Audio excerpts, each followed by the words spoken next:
Kamakailan lamang, nag-inspeksyon ako sa naging epekto ng habagat ng bagyong Krising, Dante at Emong. Kitang-kita ko na maraming proyekto para sa flood control ay palpak at gumuho. At yung iba, guni-guni lang. Huwag na po tayo magkunwari. Alam naman ng buong madla na nagkakaraket sa mga proyekto. Mga initiative, errata, SOP, for the boys. Kaya sa mga nakikipagsabwatan upang kunin ang pondo ng bayan at nakawin ang kinabukasan ng ating mga mamamayan, mahiya naman kayo sa inyong kapwa Pilipino. 2 buwan matapos ihayag ng Pangulo sa kanyang pang-apat na State of the Nation na address o SONA noong nakaraang taon, inilunsad ng National Bureau of Investigation sa Central Visayas ang malawak na investigasyon sa mga flood control projects sa buong lalawigan ng Cebu. Ang NBI-7 na noon ay nasa ilalim ng pamumuno ni Director Renan Agustos Oliva ay kaagad na bumuo ng isang team matapos itong makatanggap ng kautusan mula sa Department of Justice upang isa-isang silipin ang mga flood mitigation projects sa Cebu. Ang province-wide review ng NBI-7 ay ginawa nito sa pamamagitan ng pakikipag-ugnayan sa lokal na pamahalaan ng probinsya ng Cebu sa ilalim ng bagong upong Gobernador Pamela Baricuatro. Pangunahing layunin ng flood control projects ay upang mapigilan ang mga pagbaha lalo na sa mga flood-prone area sa lalawigan. Ngunit ang tanong ng publiko, na ipapatupad nga ba ng maayos ang naturang mga proyekto? Sa talaan ng Department of Public Works and Highways o DPWH, mula taong 2022 hanggang 2025, aabot sa 414 ang mga flood control projects ang naibigay sa Cebu. Ito'y nagkakahalaga ng kabuuang 26.7 billion pesos. Bagamat hindi naman napapabilang ang Cebu sa top 10 na flood-prone provinces sa buong bansa. The initial 15 projects that we started investigation after we received the order last week, so far, wala pa ghosts. So far. Substandard possible. Daghan appears to be substandard.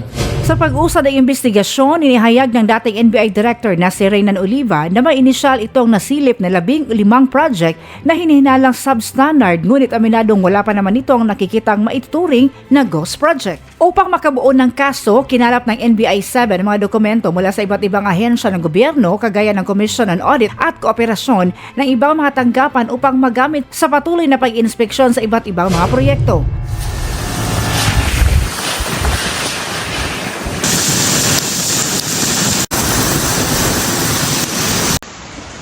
Mga na karon guys, lapas na ni sa tao guys. Ang kanang kuhan, atop na lang. Hindi pa man nangangalahati ang NBI-7 sa kanilang investigasyon na nalasa si Typhoon Tino sa Cebu noong November 4 ng nakaraang taon. Maliban sa lakas na hangin, ang dami na tubig ulan na dala ni Tino ang siyang nagdulot ng mas malawak na pinsala sa mga infrastruktura, ari-arian at pangkabuhayan. Ngunit, ang mas nakakadurog ng puso ay ang pagkamatay ng mahigit 100 mga individual na karamihan ay nalunod o kaya'y natangay sa baha habang marami pa ang missing.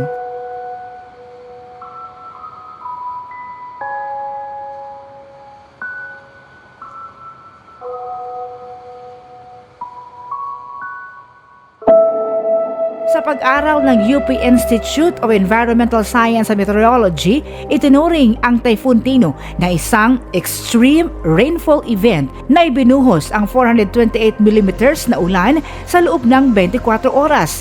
Ito ay record-breaking na volume ng tubig ulan na mas marami kaysa dala ni Typhoon Ruping noong 1990 na abot lang sa 276.10 mm.